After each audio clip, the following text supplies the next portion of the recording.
Hey guys, Tim here, and this is Mark. And this is Tim. And today we're going to take a look at the brand new Cybergun FN5-7 GBB pistol. This is fully licensed, so let's hope this one does the 5.7 justice. This time around. Let's go.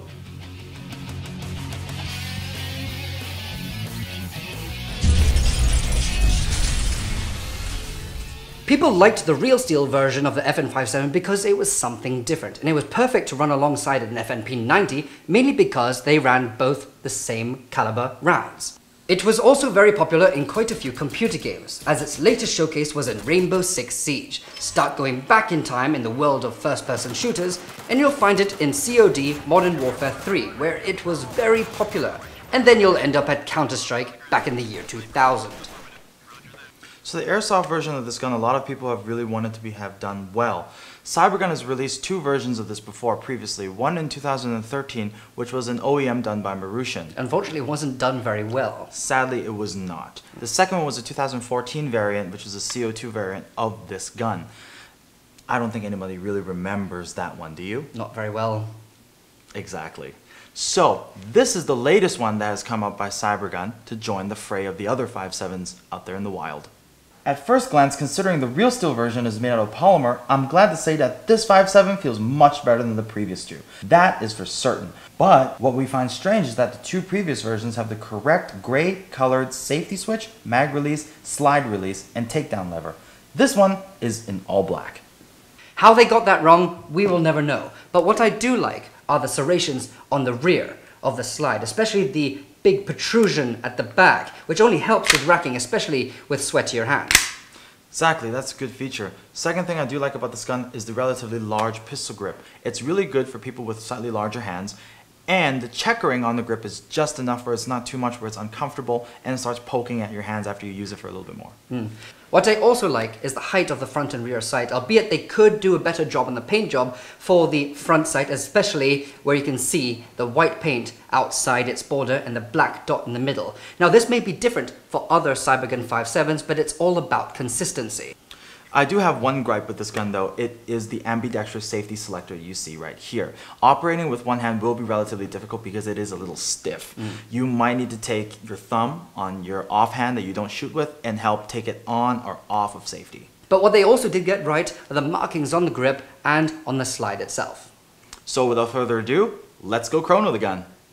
For the Chrono Test, we're using 0.2 gram 6mm BBs with green gas, and it clocked in at an average 325 FPS. To adjust the hop, you'll need to remove the slide by pulling back the takedown lever, and then pushing it forward. Remove the outer barrel and chamber, and the hop-up adjustment dial is right here. Do use a hex key to adjust the hop. For the accuracy test, we'll be using 0.3 gram BBs, and Mark will be shooting at the Wi-Fi precision target behind me, which relays information directly to this phone. Are you ready? Yep, let's do it. Down to you.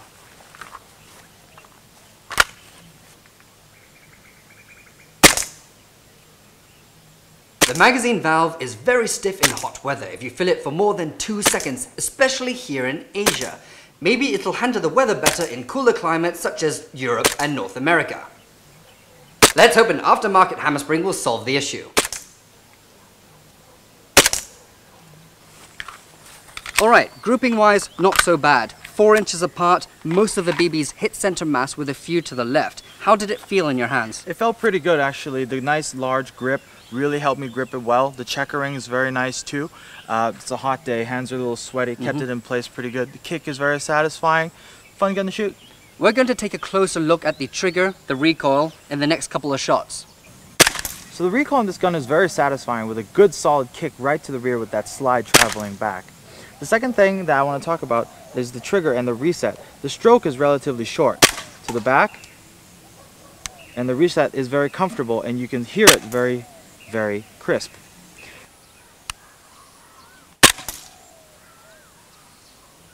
Second thing you're going to notice is because of the relatively shorter stroke, double tapping the gun is not all too difficult. Accuracy wise, you can see the BB fly straight relatively well, and out of the box the hop up works fairly decent with these 0.3 BBs. It can thoroughly go through all 17 rounds of BBs in your magazine with a very good solid slide lock to the rear, letting you know you're out of rounds.